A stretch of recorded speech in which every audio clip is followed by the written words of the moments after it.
Evcol. Restorations.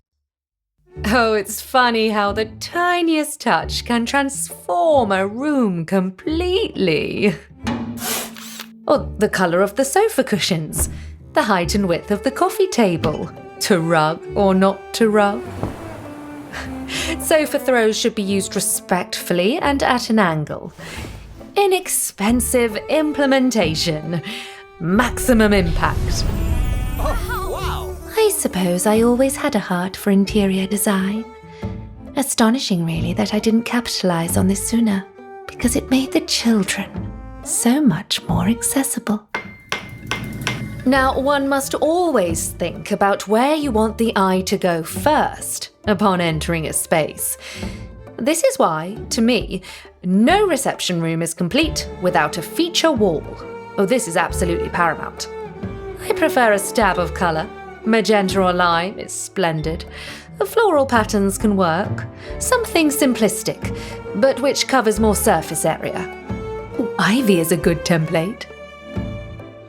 Enchantment can only work through some kind of sensory binding.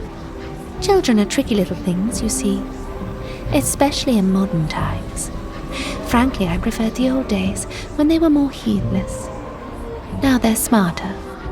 So I, in turn, have had to become smarter.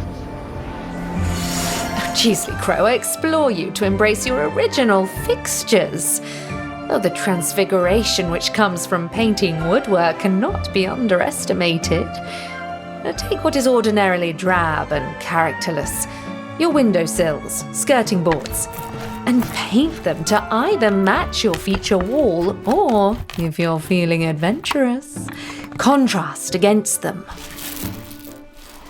Now, when I say they're smarter, what I mean is they're no longer easily susceptible. They don't open up easily, which is essential for sensory binding. Listen, that's not to say I didn't face my challenges with them in the past, but gaining their trust was so much swifter, often through simple conversation. A comment on their prowess at hopscotch, how high they could go on the swing, their skill at kicking the ball, or how pretty their doll was. There'd be a twinkle in the eye, maybe even a smile, or a little giggle, and snap. The trust was there, and the gateway was open for me to get close enough. They wouldn't notice me swipe a strand of loose hair, or loose button from their coat. If I was lucky, they'd let me wipe their snotty nose with my handkerchief. And just like that, I had them. Oh, I see you have a loft conversion. Oh, how fabulous. Oh, how I love a slanted ceiling. So undervalued, and they always look good with wallpaper. Oh, so many people just paint them white. Totally washed out and uninspiring. Why not highlight the angle by using a woodland template? Of course, like I said, it's all different now. One must keep abreast. Children don't go out much anymore. If they're not at school, they're in the home, transfixed by their little screens, concealed by four walls. So I had to go to them. Now, a common misconception for kitchens is they should be fitted. Personally, I disagree. A kitchen composed of individual elements feels so much more personal and lived in. Or push the boat out with marble countertops and a double-range oven, and then the rest can be collected over time. Oh, how much do I adore the rustic quality of a farmhouse sink. I learn so much of my clients from simply being in their home, seeing their creature comforts, the life they've built that the outside world doesn't see. And I can immediately smell a home with children. I particularly like the preteen households, preferably below 10 years old when their essence is riper. The first order of business is to arrange an in-person consultation in which I can meet the family, observe the layout of the home, and go over their plans for the refurbishment.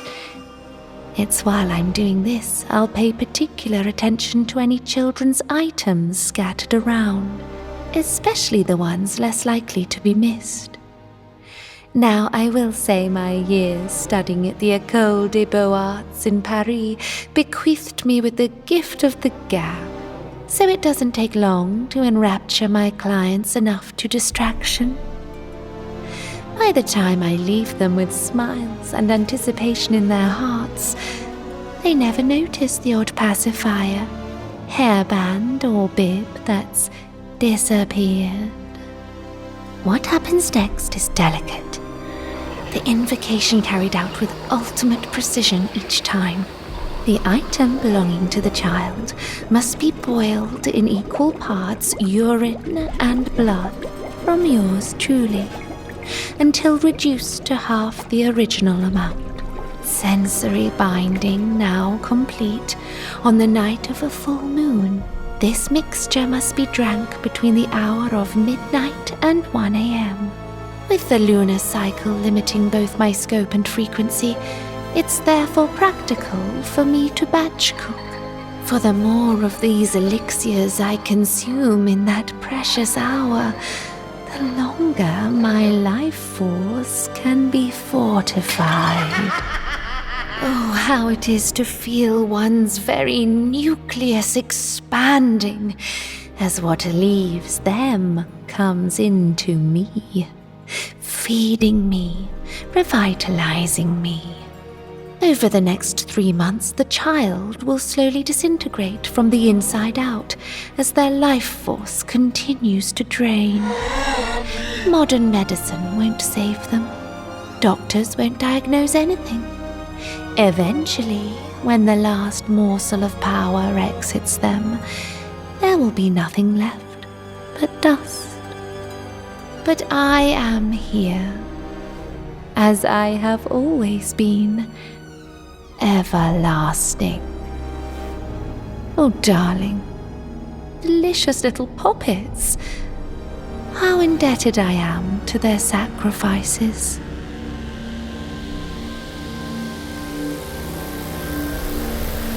Oh, before I forget, I must draw your attention to the benefits of exposed brickwork. I'm simply mad for retro chic. Oh. This was an Evcol Entertainment production, a part of the Masquerade series of monologues, featuring the voice talent of Michelle Campbell-Jones, written by Mitch Howell, directed and produced by Simon James Collier. Soundscape Design by Archie Lyon-Maris.